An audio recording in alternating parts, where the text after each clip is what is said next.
অসমত গণত লাগিছে জুই চৰকাৰ আছে হৈ মূল্যবৃদ্ধি ৰোধ কৰক। এই তিনিচুকীয়া জিলা সমিতিৰ নিৰ্দেশ মৰ্মে সমগ্ৰ তিনিচুকীয়া প্ৰতিখন আঞ্চলিক সমিতিৰ লগতে আজি আমি ডিগবৈতো অসম জাতীয়তাবাদী যুৱ ছাত্ৰ পৰিষদে বৰ্তমানে চলি থকা মূল্যবৃদ্ধি ব্যাপক মূল্যবৃদ্ধি প্ৰতিবাদত আমি আজি এই বিক্ষোভ কাৰ্যসূচী ৰূপায়ণ কৰিছোঁ। আপোনালোকে গম পাইছে যে প্ৰতিদিনে তেলৰ দাম এই 10 দিনৰ ভিতৰত 4বাৰকৈ তেলৰ দাম বৃদ্ধি পাইছে।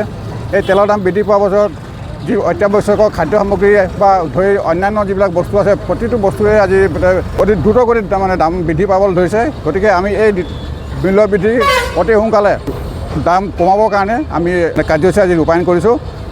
আপোনালোকে গম পাইছে যে আমাৰ ইয়াত নিম্ন মধ্যবিত্ত আৰু মধ্যবিত্ত লোকসকল যিসকল মানে দৈনন্দিন কাম কাজ কৰি চলি আছে তেওঁলোকৰ আজি মানে চলিবলৈ দেৰি হৈছে। তেওঁলোকৰ বাজেটৰ মানে চব খেলি মেলি হৈ গৈছে। গতিকে এইবিলাক চিন্তা চৰ্চা কৰিবৰ কাৰণে আমি চৰকাৰক আজি দাবী জনাইছোঁ আৰু অতি সোনকালে এই প্ৰতিবাদী কাৰ্যসূচীৰ জৰিয়তে আমি দাবী জনাইছোঁ যে মূল্যবৃদ্ধিটো অলপ নিয়ন্ত্ৰণ কৰিব লাগে। জাতীয়তাবাদী যুৱ ছাত্ৰ পৰিষদে তিনিচুকীয়া জিলা সমিতিৰ নিৰ্দেশ মৰ্মে আজি এটা কাৰ্যসূচী আমি ডিগবৈ আঞ্চলিক সমিতিয়ে ৰূপায়ণ কৰিছোঁ। আজিৰ কাৰ্যসূচীটোৰ লক্ষ্য উদ্দেশ্য এইটোৱে যে আজি অসম চৰকাৰৰ নেতৃত্বত যি মূল্যবৃদ্ধি হুৰাহুৰে বাঢ়িছে সেয়ে দুখীয়া জনসাধাৰণ ৰাইজক একেবাৰে কঁকাল ভাঙি দিছে। প্ৰত্যেকটো বস্তুত মূল্যবৃদ্ধি হোৱাৰ কাৰণে ৰাইজৰ হাৰাশাস্তি হোৱাৰ লগতে আমাৰ যথেষ্ট অসুবিধা হৈছে।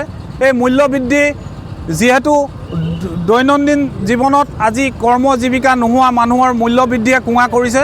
মানুহৰ মানে বাজেটৰ বাহিৰত মানুহে চলিবলৈ বহুতো অসুবিধা হৈছে। সেয়ে আমি অসম জাতীয়তাবাদীয়ে এই মূল্যবৃদ্ধি ৰোধৰ ক্ষেত্ৰত কাৰ্যসূচী লৈছোঁ আৰু ভাৰত চৰকাৰ তথা অসম চৰকাৰক আমি তীব্ৰ ভাষাৰে গৰিহণা কৰিছোঁ। অতি সোনকালে বস্তুৰ মূল্যবৃদ্ধি কমাব লাগে, মূল্য কমাব লাগে, অন্যথা মানে ৰাইজৰ বহুতো হাৰাশাস্তি হৈছে। যিহেতু নিবনুৱা কৰ্ম সংস্থাপন এতিয়া নোহোৱা হৈছে। কৰ্ম সংস্থাপনৰ লগত যিয়ে দৈনন্দিন জীৱনত যি পেট্ৰল ডিজেলৰ পৰা লৈ জীৱনদায়িনী ঔষধৰ লগতে আৰু অন্যান্য অত্যাৱশ্যকীয় সামগ্ৰীৰ মূল্য বৃদ্ধি হোৱাৰ লগতে আমি প্ৰত্যক্ষদৰ্শী হৈছোঁ আৰু এই মূল্যবৃদ্ধি নিয়ন্ত্ৰণ কৰিবলৈ মাননীয় মুখ্যমন্ত্ৰীৰ লগতে গৃহ বিভাগক আমি অনুৰোধ কৰিছোঁ আৰু ইয়াৰ জৰিয়তে আমি চৰকাৰক এটাই অনুৰোধ কৰিব বিচাৰিছোঁ, মূল্যবৃদ্ধি ৰোধ কৰক, অন্যথা আমি এনেকুৱা কাৰ্যসূচী ল'বলৈ বাধ্য হ'ম।